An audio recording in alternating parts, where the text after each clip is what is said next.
Salamat po. Salamat. Mil gracias, senyor. Tunay nga pong walang kapantay ang inyong kagandahang loob. Hindi po dahil sa inyo, senyor. Hindi namin maitatawid ang hirap sa bawat araw. Pagpalain po kayo nawa ng ating Maytupal sa lahat ng kabutihang inyong ginagawa. Goten is kay agradecer. Ang tungkulin ng sinumang pinagpala ay ang manglingkod sa kapwa. Kung kaya't hanggat ako'y nabubuhay, panibigyan.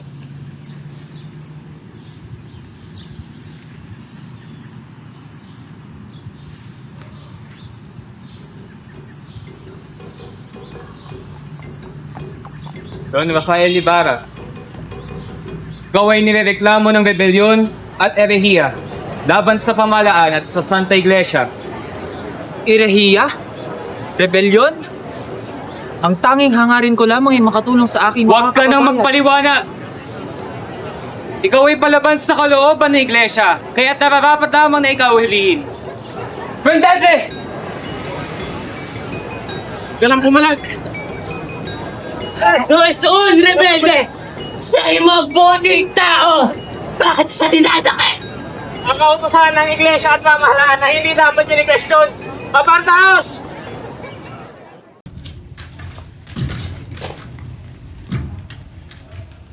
Sayang si Don Rafael. Mabuti siyang tao. Ngunit, kagalit niya ang mga pride eh. Kaya ngayon, wala na siyang kaligtasan. Ganyan talaga nagpapala ng mga suwaid. Sapagkat ang madalas niyang hinahamon ay kalooban ng makapangyarihan. Tayo, gawin na lamang natin ang ating tungkulin.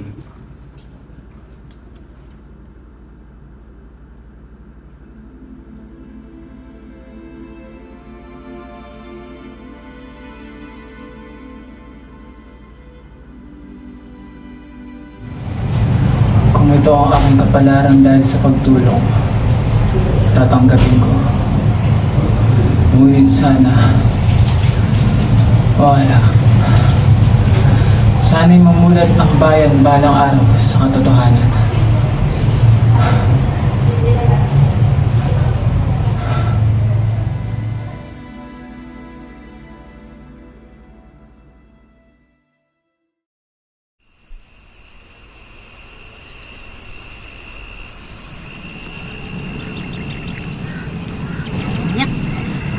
Ayan, sapat naman yan para sa lab, no?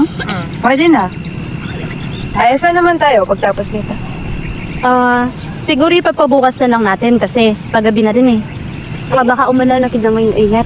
Tara. Sana kaya ka mo? Oh. Jess? Jess, kalma. Jess, takbo!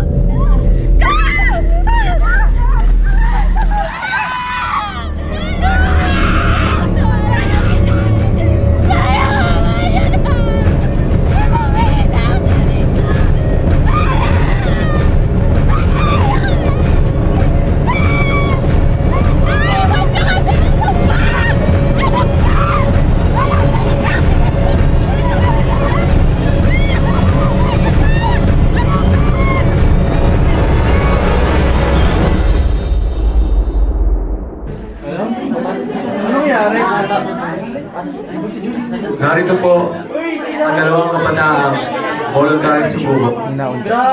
Sila ay umamin na kasali ng mga rebelde. Rebelde? Ano pinagsasabi na ito? Rebelde? Hindi ako naniniwala. Nagsisinungaling. Hindi kami sumuko. Hindi kami sumuko. Dinukot nila kami. Wala kami ginagawang mali. Ang gobyerno ang may kasalanan. Kailan kayo magigising? Buhaya! Hindi nyo kami balilin lang. Alam ng lahat kung ano ang ginagawa ninyo. Kailangan namin ang katotohanan. Wala kayong matatago! Malaman! Sinungaling! Hanggang kailan mananahimik ang taong bayan? Paulit-ulit na lang ba mangyayari mga gantong pantakip? Tama! Kailan to matatapos? Tama! Kailan?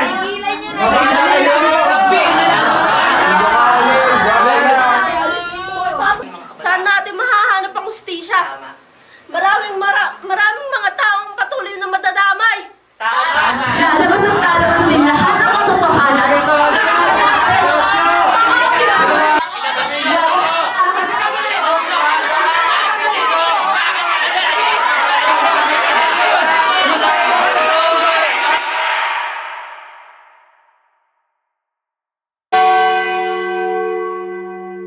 narito. Kasama lang natin sa naratangan na isang magnanakaw. Kung sisilang yung sarili ko, wala ang ginawa. Bayad na lamang tayo, kuya. Bigyan na lamang natin yung pera na sinasabi nilang aking ninakaw. Kapag yun ay aking binayaran, ang ina ay hindi makakain. 2 piso na lamang ang aking kinikita sa isang buwan. 3 beses na akong minumultahan. Ang 2 onsang na sinasabi nilang iyong ninakaw ay higit pa sa kung ano meron tayo. Mas mabuti pa nga't siguro nagnakaw na lamang ako. Upang meron akong may papakita. At kung ako may papastangin sa pamamagitan ng paghampas, hindi balin. Kaya magkakaroon ka ng panibagong damit. Ang ina ay sigurado itatutuwa ka ito.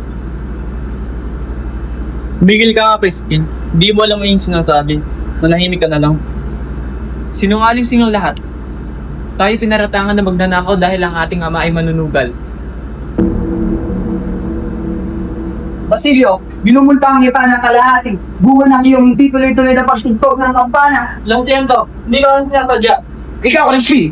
Hindi ka makakaway hanggang di mo nilalabas ang 2 konsang na iyong ninakaw. Paniwalaan niyo ako! Wala akong kinuha! Hindi ako magnanakaw! Ha? Kuya! Ken! Kuya, Basilio, tulungan ako! Kuya! Crispin!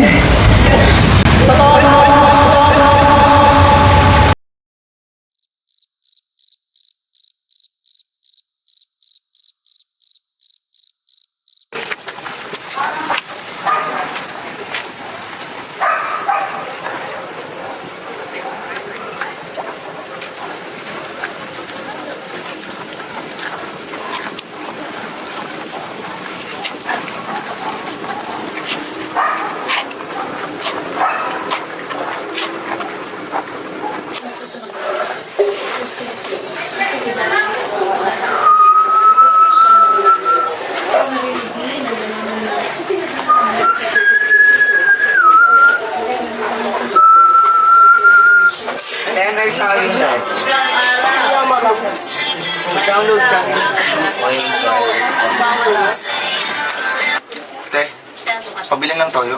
Ilan? Isa lang.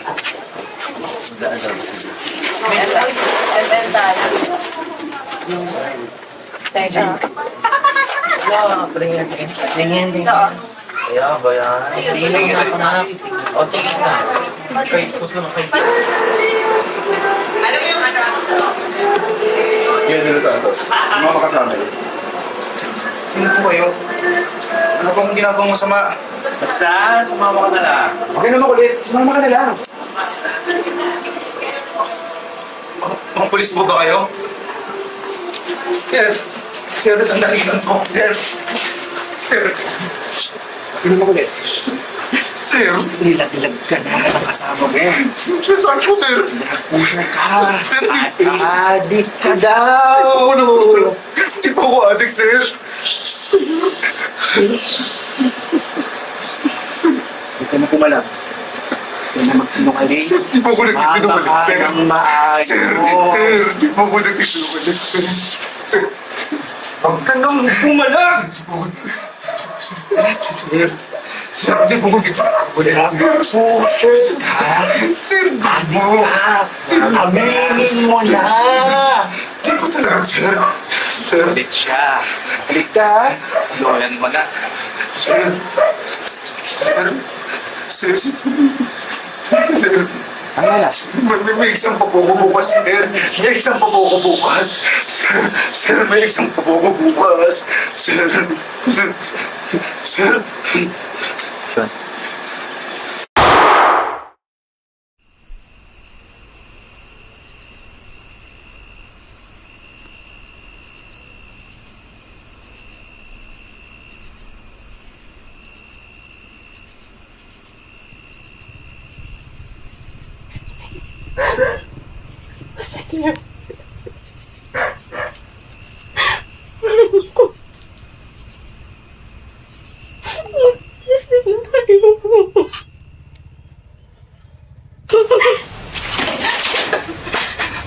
Hoy puta!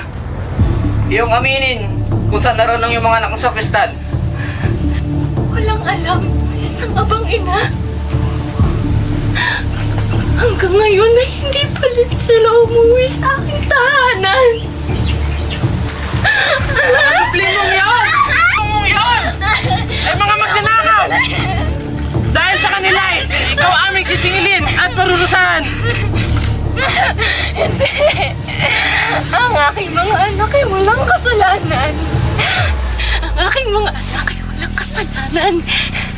Sila'y mga musmus na walang alam sa kasamaan. Kaawaanin niyo sila! Kaawaanin niyo sila! Ang aking mga anak. Crispin! Asilia!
Araw-araw akong nandito, Panginoon. Sana kahit sa ganitong paraan, matinig mo. Hustisya lang ang hinihingi ko para sa anak.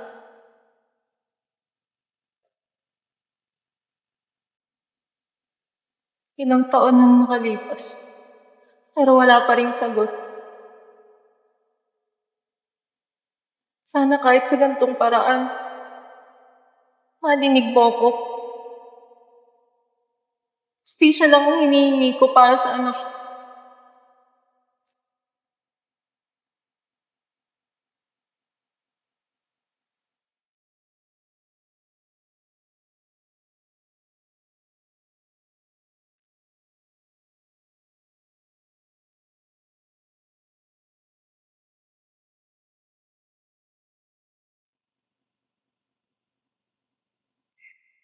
Nanay, pasensya na po.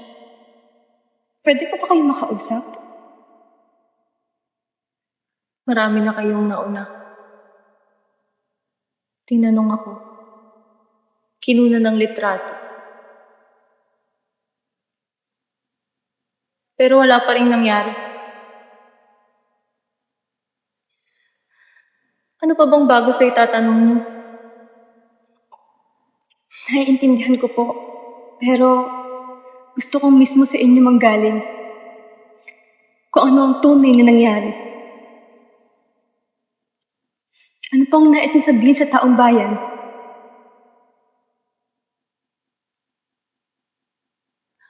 Sabi nila, adik daw ang anak ko. Nananlaban kaya nabaril din. Pero hindi nila kilala ang anak ko. Hindi siya ganong tao. At wala rin siyang hawak na baril.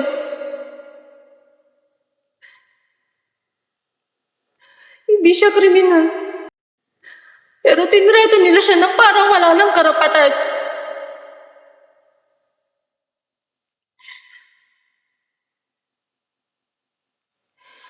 Wala man ng investigasyon. Isinara ang kaso at iniwan kami naghihintay.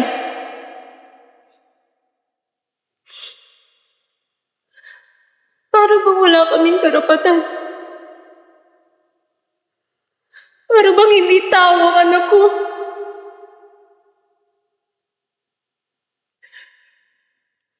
Kung ganoon po, ano pa ang panawagan ninyo ngayon?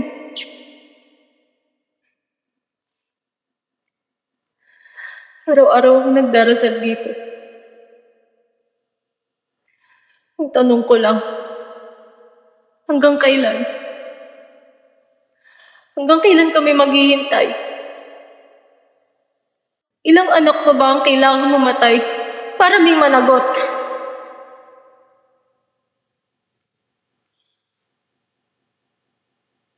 Hindi ako titigil. Kahit lahat sila tumahimik. Kahit takutin nila ako, hindi ako titigil. Dahil hindi lang naman para sa anak ko ang pinaglalaban ko. Para rin sa mga inang katulad ko na inagawan nila ng anak. Kami yung boses dito. Nanay, pinapangako ko. Isusulat ko ang kwento ninyo. Hindi ito kailangan manatiling nakatago. Kailangan marinig ng lahat ng katotohanan at hustisya ang ipaglalaban natin hanggang sa dulo.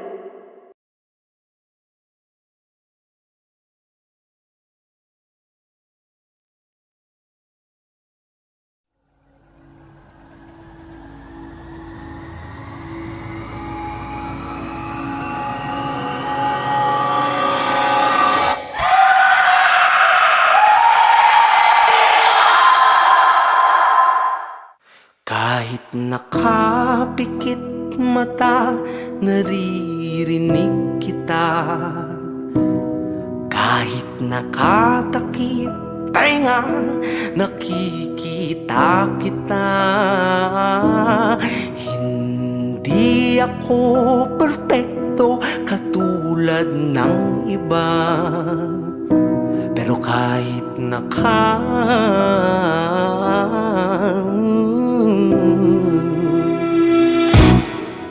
pinapaikot na mga lumot yung mga utak, kinukurap at di ka natakot ay kaisa sa gobyerno ang suot bansa ating kumot. Puro dada, nasa gawa, sige ngiti, di nakakatuwa, mga puro pangako, lahat mo tata, ubos na pasensya namin madla.